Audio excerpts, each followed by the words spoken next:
इल्म जी सुगंध समाज जी फ़िक्री तसलसल के बरक़रार रखण ऐं नसुलनि खे शऊर जी परवान चाहण जो अहम ज़रियो आहे। अस्सलाम वालेकुम हक़ मौजूद साथियों, जी दावा आहियां जो पंहिंजो अली मर्दान सोलंकी। तालीम इंसान जी ज़िंदगी में बुनियादी किरदार अदा करे थी। उहा इंसान के ॼाण सम्झ ऐं शऊर सां मालामाल करे थी।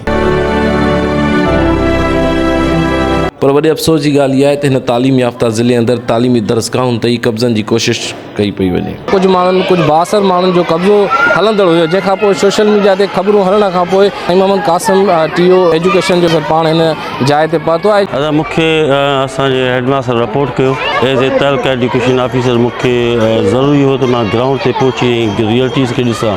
जीअं मां पहुतो आहियां त महसूसु थियो आहे त असांजो जेको ठेकेदार साहिबु आहे, भट्टी साहिबु आहे, केरु आहे, को पेटी ठेकेदार सिधी सी नाजाइज़ी कई हुई आहे। असांजे हिन स्कूल जी प्रॉपर्टी सां खिलवाड़ कयो आहे, गवर्नमेंट जी प्रॉपर्टी आहे। असां DC साहिब खे लिखंदासीं, असां पंहिंजे एजुकेशन डिपार्टमेंट खे लिखंदासीं त जल्द खां जल्द असांजो हीउ जेको मसइलो हल कयो वञे। असांखे स्कूल जी जेका प्रिमिसिस आहे पंहिंजी उनखे वापसि कयो वञे। अच्छा, इन शइ जो बि इंकशाफ थियो आहे त ज़रियनि खां मालूम थियो आहे त जेको ठेकेदार आहे उन इहा शइ पैसनि ते विकिरो कई आहे, कुझु हिन इलाइक़े जे बासर माण्हुनि सां गॾिजी करे।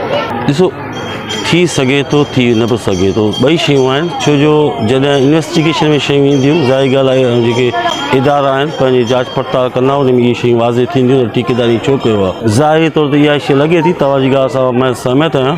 ईअं पीस जंहिं नमूने सां कट कयो वियो आहे ॿिन्ही पासनि खां, इन मां त उनजी मालाफाइल इंटेंस जेका उहा ज़ाहिर थी थियनि, बदनियती जे बुनियादनि ते कयो वियो आहे, या पोइ ॾोकड़ वठी कयो वियो आहे, या ॿियो को उन मथां को दवा आहे।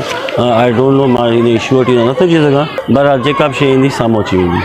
जीअं त मुंहिंजो नालो सिकंदर अली, मां हिन स्कूल जो हेडमास्टर आहियां। असां हिते इहा कब्ज़ो थियण खां पोइ वेकेशन हुई, इहा दीवार निकिती, इन खां पोइ असां जेको आहे हिनखे झलियो थियो। दीवार कंहिं चवण ते कढो पिया, कीअं पिया कढो, त स्कूल जो प्लाट पोइ थिया, हिन ते कब्ज़ो बि थिए, त हिननि सां का बि वरंदी ॾिनी। उन खां पोइ असां जेका एप्लीकेशन ठाहे पंहिंजे TO साहिब खे, DC साहिब खे, एजुकेशन वर्क्स खे उनखे एप्लीकेशन पुॼाई आहे। हाणे ॾिसूं त उन्हनि छा थो थिए। साईं अॼु विज़िट ते आयो आहे, हाणे हिन मुतालिक़ साईं वधीक पंहिंजो अॻिते मौक़ो अॻिते पेश कंदो।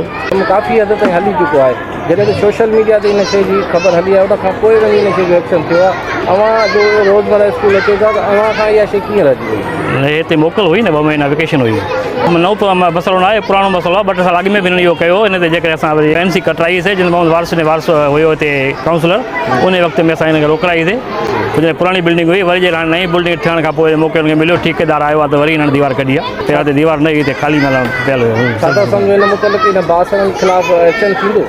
इंशाल्लाह थींदो। असां हुकूमत खे चयो आहे, रजिस्टर ऑफिसर आहिनि, हुनखे ॿुधायो आहे, असां पंहिंजी जेका मौक़ो पेश कयो आहे। पोइ हाणे हुननि जो आहे त ज़रूरु को एक्शन थींदो। असांखे जीअं ख़बर पई त स्कूल जे प्लाट ते कुझु माण्हुनि जेको कब्ज़ो करनि पिया, असीं फ़ौरन आयासीं, पंहिंजी टीम सां गॾु विज़िट कयोसीं, ॾिठोसीं बिल्कुलु कब्ज़ो हुयो।